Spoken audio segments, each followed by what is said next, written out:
Let's look at networking note number 5. As we examine social media networking, let's talk really about online networking communities as a resource for job seekers.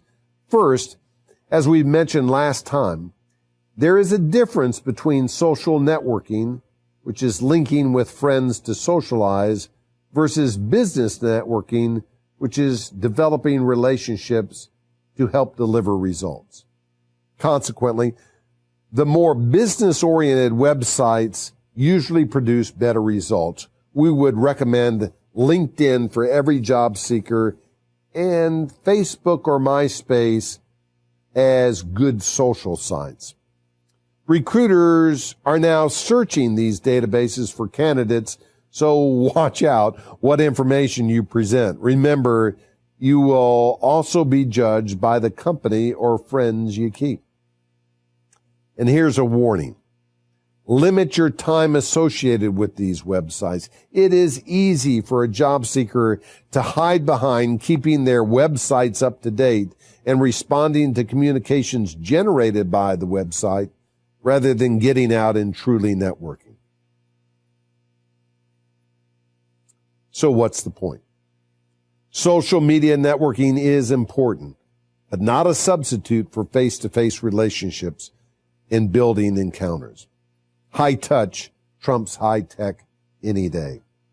Best use of sites like LinkedIn or Facebook is to gather information regarding who knows who in one of your target companies. Networking note number 6. Learn to discern how to qualify contacts, connections, and calls. Let's assume you are successful and someone in your network gives you a referral, gives you a name of someone they know. Well, now what? Now you need to qualify that lead. Determine whether it is worth your time to connect to the contact. You need to qualify the contact, the connection, and the call. The first step is to qualify the contact. You need to investigate what is the person's potential. And the easiest way when someone gives you a referral is to say to them, tell me about whoever that is. Tell me about that person. And why is it important to get to know as much as you can about the contact? First, you need to determine if they are worth contacting. And if in your judgment they're not, it's best to tell the source, I don't understand it. I don't know why that would be a good referral to me. Help me understand. But if you judge that that person is not worth contacting, let that referral source know. Let them know, I think I'll put that on the back burner. I may not call them for a while so that you won't disappoint them with your inaction. Second reason would be that the background information on the contact can be really a source for what you can talk about when you connect with them, what you might have in common. So what do you need to know about them? Well, first you need to know professional information. Their position in the company, their work history, their educational background, any associations that they're part of. And on top of professional background, personal background. Learn a little bit about their family, their interests, maybe their personality, willingness to help you or help others. As you gather this information, evaluate the person's potential as high, medium, or low. To help, look at the matrix in the exhibits in the Seeker's Notebook. If you qualify the contact as a high potential, always persevere to make the connection. If you qualify the contact as a low or no potential, ask the referral source why they recommend that contact. You may have missed something. If it ends up that you believe the contact is not worth chasing, tell the referral source, thanks, but I don't think I will make a connection with them. Otherwise, you have 24 hours to make an initial attempt to connect with any referral. Business and social networking sites like LinkedIn, Plaxico, Facebook, MySpace are good secondary means of gathering information to also help you qualify contacts. Okay, the second step is, after qualifying the contact, is to qualify the connection. You need to assess how reliable is the relationship between you and your referral source and between your referral source and their contact. Connections are like bridges. The stronger the bridge, the heavier the traffic that can move across it. You know how strong your relation is with the referral source, but what's the relationship like between the referral source and their But what is the relationship like between your referral source and their contact? Start by simply asking, well, how do you know so-and-so? Connections are only as valuable as their weakest link. With strong links, you can make much more happen. Well, the final step is to qualify the call. You need to think about how reasonable is the referral. You need to measure the temperature of the call. Cold calls are when the referral source is non-existent. When you make a cold call, the gatekeeper might ask one of these killer questions. She's in a meeting right now. Can I tell her the nature of your call? Tough to answer. Or, who are you with? Kind of by myself here. Is this in regards to employment? Oh, I hope so. Oh, I hope so. And then all of a sudden you're down to HR. How do you handle questions like these? Well, simply be honest and tell them what you want. Here's another idea. Call during off hours, like before 8 or after 5. You might get around the gatekeeper. But better than cold calls are cool calls. Cool calls are when the referral source, though, is only passive. When they simply say, oh, hey, John, just use my name. Now, when you make a cool call, the gatekeeper asks the same killer questions. So, how did using their name help you? It doesn't. Warm calls are what you're looking for. Warm calls are when the referral source becomes proactive. They're willing to call or to write or to meet with their contact on your behalf. Here's what's good, is when the referral source makes a call and asks the contact to take the call. In other words, an introduction by phone, email, or letter saying, hey, I'm referring John to you. I want you to spend some time with John. Now, better than that is when the referral source requests a meeting between you and their contact. That's really what you're looking for. It's not just the connection, it is a meeting. But best is when the referral source suggests a trilateral meeting with all three people, the referral source, their contact, and you. Why? Goes back to the wisdom of Solomon written in Proverbs. Let another praise you and not your own mouth, someone else and not your own lips. A referral source who is proactive for you is your advanced man or woman.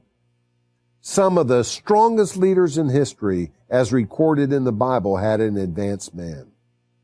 Joseph had his cupbearer who told the Pharaoh about Joseph's talent of interpreting dreams. Moses had his brother Aaron, who went along with him to confront the Pharaoh for the people of Israel. Paul had his Barnabas, the encourager, who went before Paul and told the early Christians that now Paul was one of them. He was on their side. And Jesus had John the Baptist, who made the path straight and the road smooth. Well, we've learned about cold calls and cool calls and how good warm calls are. The best, though, of course, is hot calls. That's when they call you for the interview. So what's the point? If a contact is worth chasing, then learn as much as possible as you can about the contact and the connection before trying to warm up the call.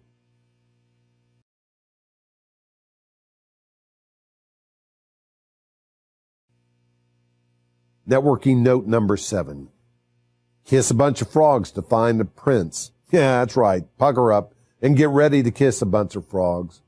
A bunch of frogs, which means don't expect to find a prince on the first kiss. It takes time, so don't expect too much too soon. Here's how hits happen along the contact connection chain. At the starting point, you realize that networking starts with a primary contact. That is someone that you know personally or professionally. Secondary contacts are people you don't know who have been referred to you by people you do know.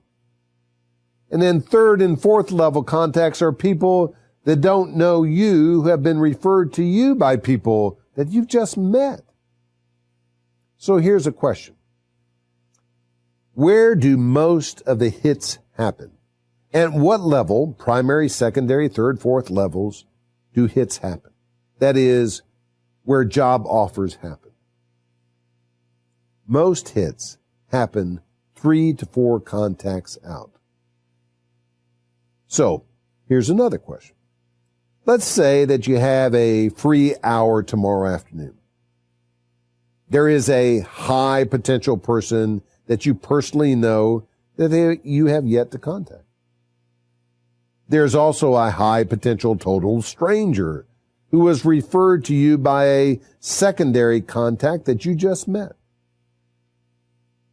Who do you try to meet? The right answer is based upon where most of the hits happen, and that is with the stranger. A final question might be, how many frogs do you have to kiss before you kiss the prince? Once again, let's do the math, because once again, it's a numbers game.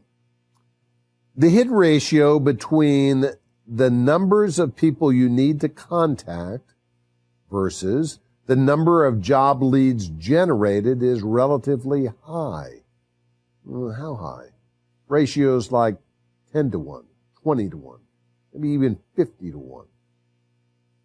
Now, the hit ratio between the number of job leads generated versus the number of offers received is much lower. Well, how much lower? Ratios like 5 to 1 or 10 to 1. When you combine these ratios, it takes maybe 100 to 200 contacts to receive a single job offer. Setting a pace of connecting with 2 a day or 10 a week, it would take you 10 to 20 weeks of effort. Networking is like a giant funnel where you meet contacts at the top and have faith that a job will drip out of the bottom. Your job is not to watch the drip, drip, drip, but to keep feeding the funnel from the top. Solomon writes in Ecclesiastes, when he was late in his life, cast your bread on the surface of water, for you will find it after a couple hours. No, after many days. Manage your expectations.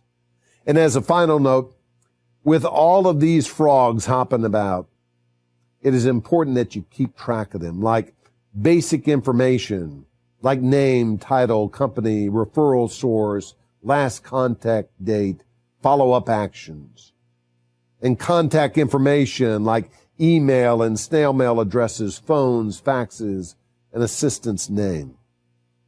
And then background information like family and interest in college and school. So what's the point?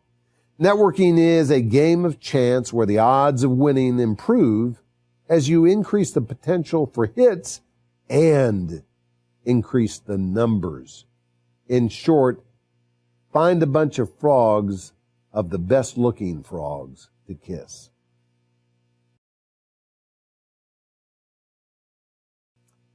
Networking note number 8, nurture your network, don't use and abuse it.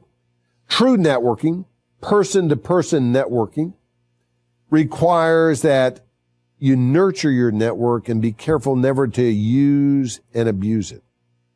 How? How do you nurture your network?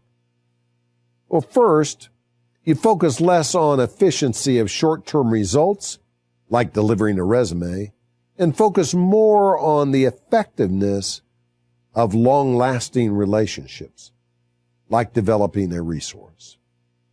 Networking is more like a courtship than a one-night stand. Payoffs may not occur at the point of meeting or the initial interview, may come later and may come more indirect. Secondly, focus less on pushing forward, kind of as a linear race, straight line race, and focus more on looping back, more of a circular embrace, as a way of staying in touch. You're not trying to race through everyone you know and let them know that you're out of work. You are constantly looping back, revisiting people in your network. Now, for high potential people, that loop is usually short. And for low potential people, your loop may be back in a while. But you're constantly looping back, nurturing your network. Third, focus less on having people feel used and more of having people feel useful. Relationships are built brick by brick over time. Time spent getting to know that person, studying them, reading all you can about them, talking with them, listening to them. The same approach is true when we're building our relationship with God.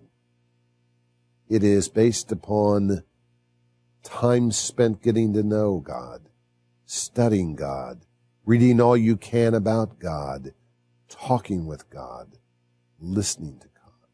That's how you build a relationship. So what's the point? Relationships don't simply mature in a magic moment of a single meeting. They are developed over time. Well, let's move to our last networking note, number 9. Live the golden rule. The golden rule is not whoever has the gold rules. Many different faiths and religions have their version of the golden rule. Matthew, a Jewish tax collector for the Roman Empire, recorded how Jesus said it. Treat others as you want them to treat you. This is what the law and the prophets are all about. I love what Eugene Peterson writes in his version in the Message. He says, here is a simple rule of thumb guide for behavior. Ask yourself what you want people to do for you, then grab the initiative and do it for them. Add up God's law and prophets, and this is what you get. The rule of reciprocity was also made famous in the musical Chicago, where the lyrics are, if you be good to mama, then mama be good to you. Reciprocity is like a gift exchange, but here's the secret to success. You give without expectation of getting anything in return. Only the hope. The rules of reciprocity have 3 axioms. The first is sowing precedes reaping. Or as Paul writes to the Galatians, do not be deceived, God is not mocked. For whatever a man sows, this he will also reap. Zig Ziglar put it this way, you can get anything you want in life if you help enough other people get what they want. I've quoted from John, I've quoted from Paul. If you add George and Ringo, the Beatles said it, and in the end, the love you take is equal to the love you make. Axiom 1, sowing precedes reaping. Axiom 2, the O factor precedes the I factor. The I factor is thinking only about I, me, my, mine. The O factor considers others as more important. Again, Paul writes to the Philippians, do nothing of selfishness or empty conceit, but with humility of mind, let each of you regard one another as more important than himself. Do not merely look after your own self-interests, but also the interest of others. The third axiom is giving precedes getting. Truly, there are more blessings in giving than getting. Winston Churchill said it this way: we make a living by what we get, but we make a life by what we give. And the great communicator, Christ himself, says this, as recorded in the Gospel of Luke. Here's his command. He commands this. He simply says, give, and it will be given to you. Good measure, pressed down, shaken together, running over. They will pour into your lap. For by your standard of measure, it will be measured to you in return. What's that mean? That means the more you give, the more it comes back to you. Simple, simple, simple command.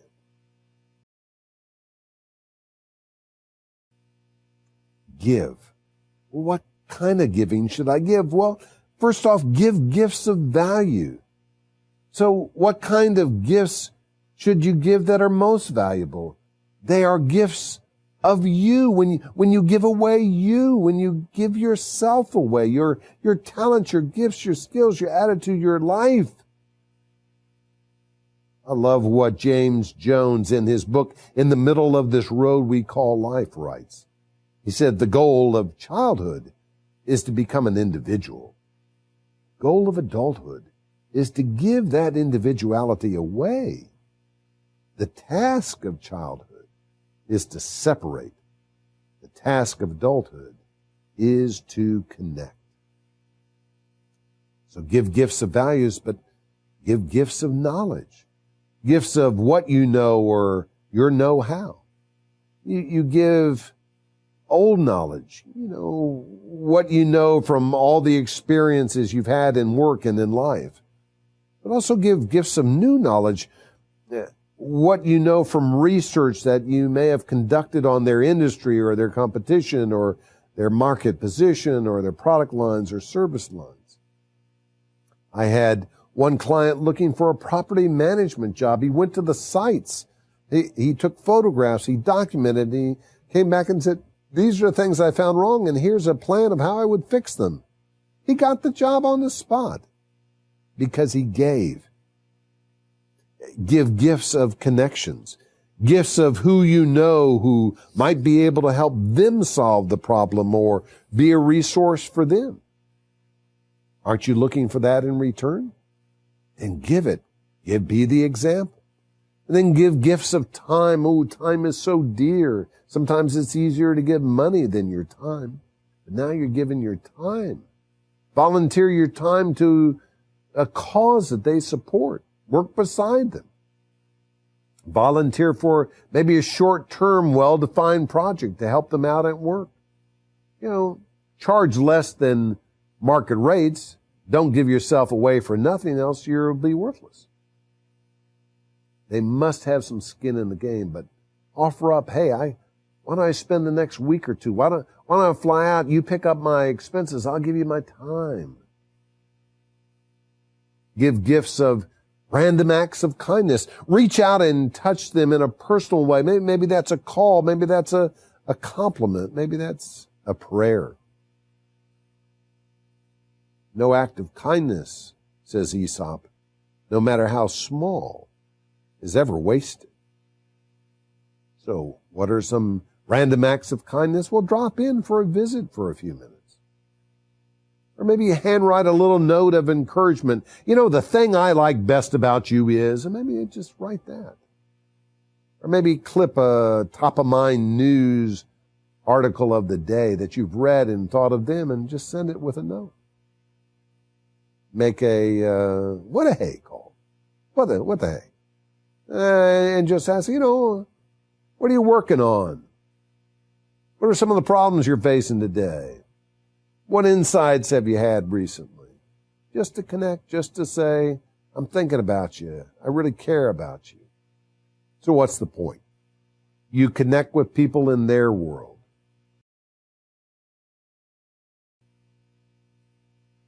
When you give yourself away, you give love to your neighbor.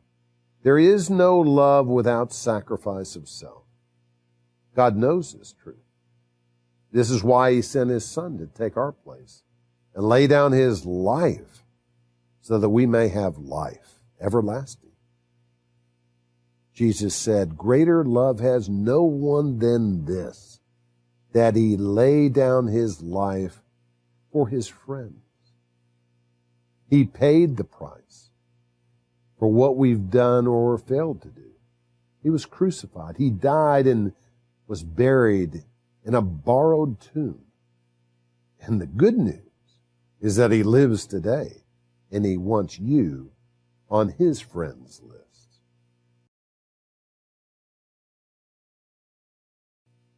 Well, let's wrap up now with some tasks to do before the next session. Take a look at the action checklist found on page 8 of session 7. And again, success comes when you put into practice what we've been preaching. As John said in his gospel, now that you know these things, you will be blessed if you do them. First, if you're not part of LinkedIn, join. It is the best business networking site. Then consider joining Facebook or MySpace, but be careful with how much time those absorb. You can't hit a target unless you have one, so spend this week developing your target list of 200 organizations, then rank them. Here's my top 20 as A's, my next 60 as B's, and the rest as C's. Now spend some time researching your top 20. Finally, to help get ready for our next session, ask yourself, what is your biggest challenge when you are interviewing? So let's close with this. God has faith in you and what you can do with him. Have faith in him and what he has done, is doing, and will continue to do in your life.